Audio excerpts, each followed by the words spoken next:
안녕하십니까? CHTV 정부 스페셜 진행의 한인숙입니다. 대다수 이민 1세들의 은퇴가 현실로 다가오면서 한평생 힘들게 이룬 재산이나 사업체를 자녀들에게 어떤 방법으로 물려줄 것인가라는 재정계획과 함께 법률적으로 문서화하는 작업을 해야 하는데요.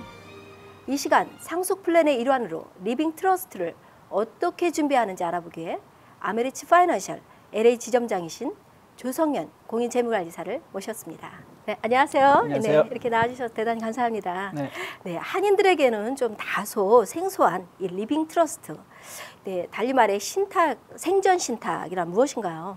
네, 흔히 이 유언장이 있는데 굳이 신탁을 만들어야 하나, 혹은 이제 이런 상속 준비라고 하면은 돈 많은 부자들한테는 해당되는 일이지 굳이 일반인들이 이런 준비를 해야 되는 것인가라고 이제 질문하시는 그런 한인들이 다수 계십니다.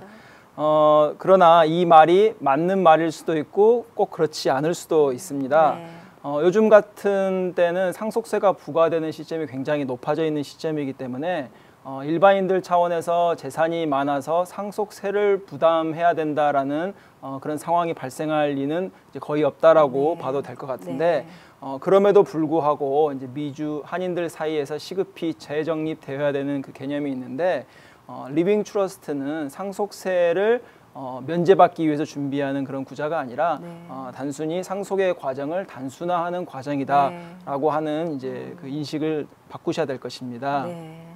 예, 리빙 트러스트는 언제부터 준비를 해야 하나요?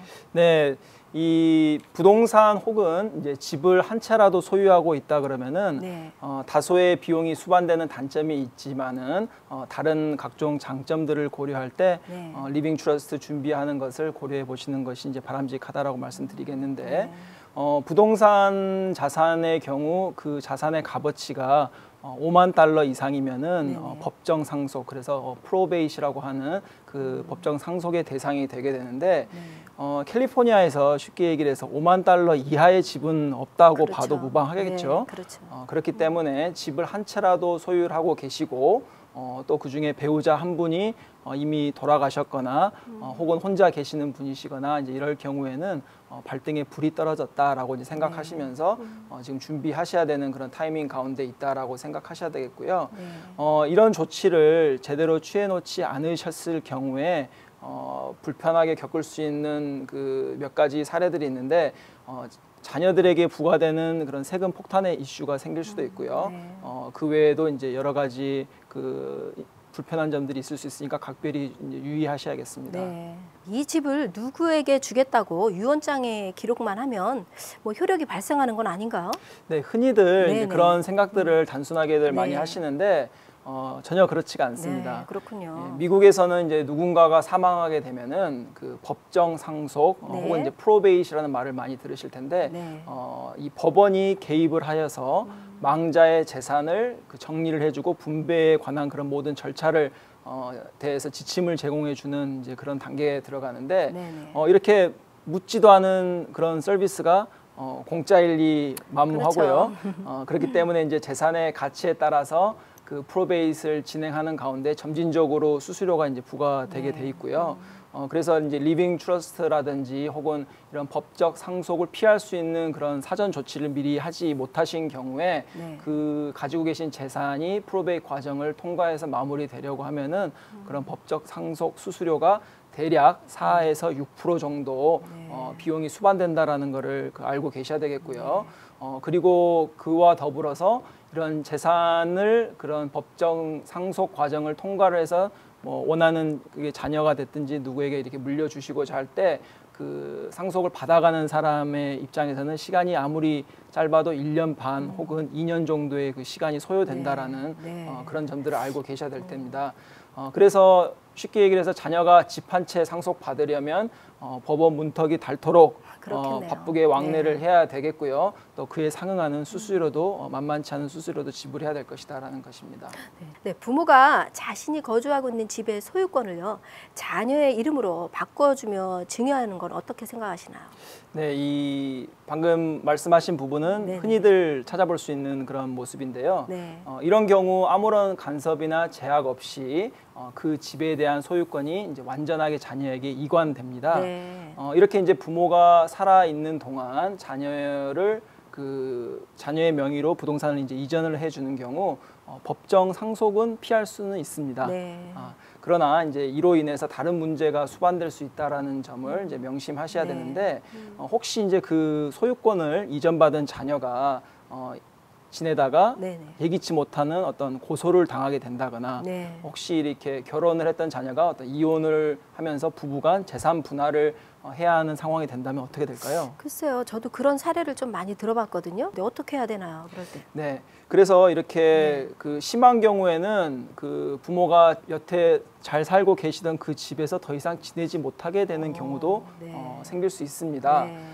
나중에 그 이런 뭐 심한 경우까지는 아니겠지만은 네네. 굳이 고소나 이혼의 그런 경우는 아니더라도 네. 자녀가 그 증여받았던 그 부동산을 처분하려고 할 때 네. 이런 부동산 가치 상승분에 대해서 소득세를 이제 부여받게 될 텐데 그런 계산을 할 때 굉장히 이제 불리하게 될 수 있고요. 네. 특히 이제 부모가 그 구입했을 때 당시의 집값과 자녀가 그 집을 팔게 되는 매도하게 되는 그 가격 사이에 그 증가된 그 분이 있을 텐데 네네. 그 증가한 값어치만큼 소득으로 간주가 되기 때문에 네. 세금 폭탄의 우려가 이제 생기는 거고요. 네. 이렇게 이런 세금 폭탄의 우려를 이제 방지하기 위해서 부동산과 같은 자산은 살아있는 동안에 명의를 바꿔주는 그런 방법의 증여가 아닌 부모님이 사망 후 돌아가신 다음에 넘겨주는 상속의 방법을 택하시는 게 상당히 유리한 점이 많이 있습니다. 네.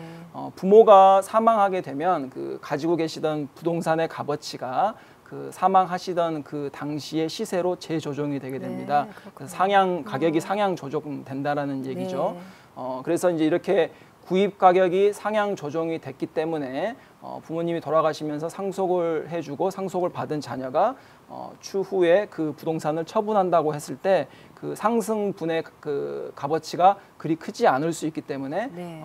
그런 그 세금을 많이 줄이실 수 있거나 네네. 아니면 아예 면제받을 수 있는 그런 혜택이 있을 수도 있는데 반드시 상속을 통해서 하셔야지만 이제 그런 혜택을 가지실 수 있을 것입니다. 그렇군요. 생전에 증여하는 것보다 사망 후 자녀에게 그 상속을 해주는 게 오히려 세금을 줄이는 방법이라는 말씀이군요. 맞습니다. 네, 아무래도 비용이 수반되는 이 과정이라 일반인들이 약간은 좀 부담스러워할 수 있겠는데요. 이 리빙 트러스트의 필요 여부를 좀 자가 진단할 수 있는 방법은 좀 없을까요? 네, 오늘 그 몇 가지 알려드리도록 네, 할 텐데요. 먼저 이제 이렇게 가지고 계시는 뭐 부동산이나 혹은 뭐 은퇴 플랜, 은행 뭐 계좌 네. 아니면 투자 구자라든지 이런 모든 그 개인 재산이나 소유하고 계신 것들 한번 상상을 하면서 떠올려 보시고요. 네네. 그 다음 순서로 그 목록에 있는 그런 재산 중에 하나를 이렇게 고르셔서 네. 이 재산을 내가 누구에게 혹은 어떤 기관이나 단체에게 주고 싶다라고 하는 그 어떤 받을 사람을 한번 정해 보시는 거예요. 네. 그 이후에 그렇게 정한 다음에 예를 들어서 내가 이 재산을 김아무개에게 주겠다라고 이렇게 한번 말씀을 한번 해보시면은 네. 이렇게 이제 아무런 조건이나 제약이 없이 이렇게 재산을 넘겨주게 되는 거가 괜찮으시겠는지 네. 아니면은 혹은 이제 그렇게 막 넘겨주는 것보다는 뭐 이런 몇 가지 단서를 두며 어떤 증여와 상속에 관한 어떤 제약을 두기를 원하는지 스스로 이렇게 좀 파악을 해보실 수 있을 것 같은데 네. 이러한 질문들에 대해서 한번 생각해 보시면 될 것 같아요. 네. 어떤 경우에 예를 들어서 재혼한 아내에게는 재산을 물려주고 싶지만 네. 그 아내가 예전에 첫 번째 결혼에서 만들어진 자녀들에게 첫 번째 결혼해서 태어난 자녀들에게는 네. 상속해주고 싶지 않다 이런 경우도 있을 수 있겠고요. 네. 혹은 내 딸에게 상속을 해주고 싶지만은 그 딸의 사위라든지 혹은 혹시 모를 그 딸의 채권자가 그 재산을 가져가게끔 하는 거는 또 막고 싶다 네. 이런 경우도 있을 수도 있고요. 그 외에 이제 그 장애를 가지고 있는 뭐 손주나 뭐 혹은 그런 자녀가 있는데 연방 정부로부터 그런 장애우에게 제공해주는 그런 혜택은 계속 유지하시면서 또 가지고 있는 재산을 통해서 그 아이의 미래를 내가 없더라도 그런 혜택은 계속 받으면서 유지하고 싶다라는 어떤 네. 그런 상황 가운데 계신다든지 네. 뭐 또 이런 저희처럼 이제 이 미국에 이민 와서 사는 그런 경우에 부부 2명 중에서 1명은 시민권이고 한 분은 영주권으로 그 유지하고 싶다, 영주권으로 남아 계시고 싶다라고 하는 그런 부분이 생길 때도 상속 플랜을 좀 준비를 하셔야 되는 상황이고요. 또 마지막으로 한 가지는 이 미국에서는 이런 상속에 대한 정보가 그 모두 공개가 되게 됩니다. 그래서 얼마든지 제3자가 이 그 자료를 열어보고 관람을 할 수 있는데 그런 공개적인 기록을 남기지 않고 모든 그런 그 유산 기록을 비공개로 만들고 싶다. 이런 경우에 혹시 있다고 하면은 이런 그 리빙 트러스트 만드는 그런 과정들을 한번 그 관심 있게 쳐다보셔야 될 것입니다. 그래야 되겠군요. 네. 그렇다면 리빙 트러스트가 마무리되면 뭐 더 이상 신경 쓰지 않아도 되나요? 네, 신탁을 마무리했더라도 일상생활 가운데 어떤 중요한 그런 변화가 생기면 예를 들어서 결혼을 하게 되거나 혹은 반대로 이혼을 하게 되거나 새로운 자녀가 태어나게 되거나 혹은 어떤 부동산을 매입하게 된다거나 그 외에 또 타주로 이렇게 이사를 가게 된다거나 혹은 또 이런 상속에 관한 그런 세법이 바뀌게 되어서 그에 대한 어떤 그 변경 조치가 필요할 때 이렇게 한 번씩 리뉴를 하셔야 되는 그런 그 상황인데요. 굳이 이런 그 주요 이벤트들이 아니더라도 이런 상속 플랜들을 준비를 하시고 이런 리빙 트러스트를 준비를 하셨을 경우에 뭐 최소 1년이나 2년에 한 번씩은 그거를 들여다보면서 이렇게 갱신할 부분이 있지 않나 한번 이렇게 보시는 것도 좋은 아이디어일 거고요.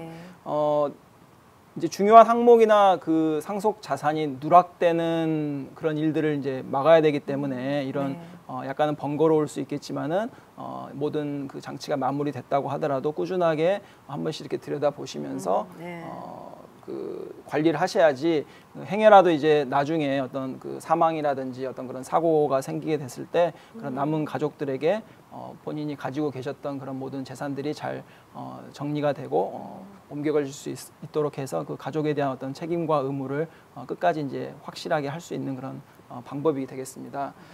그래서 이제 분명한 것은 이런 그 리빙 트러스트는 약간 복잡하게 보일 수도 있고 또 실질적으로 이런 것들을 준비를 하고 개설을 할 때 약간의 비용이 이제 수반이 된다라는 것인데 자신의 의도를 분명히 이렇게 반영할 수 있고 미래의 삶이 여러 가지 변화가 생길 수 있겠지만은 그런 이제 유동성에 대해서도 적절하게 잘 얘기를 예상을 하면서 작성을 한 경우 자신이 남기고자 하는 그런 유산이 그 남은 가족들에게 정확하게 그 자리 잡아서 이렇게 전달이 될 수 있는 그런 장치이기 때문에 나중에 이렇게 그 마음의 평안을 가지시고 네, 정기적으로 검토를 하고 필요한 부분은 갱신해야 한다는 말씀이군요. 네, 맞습니다. 네, 오늘 좋은 정보 대단히 감사합니다.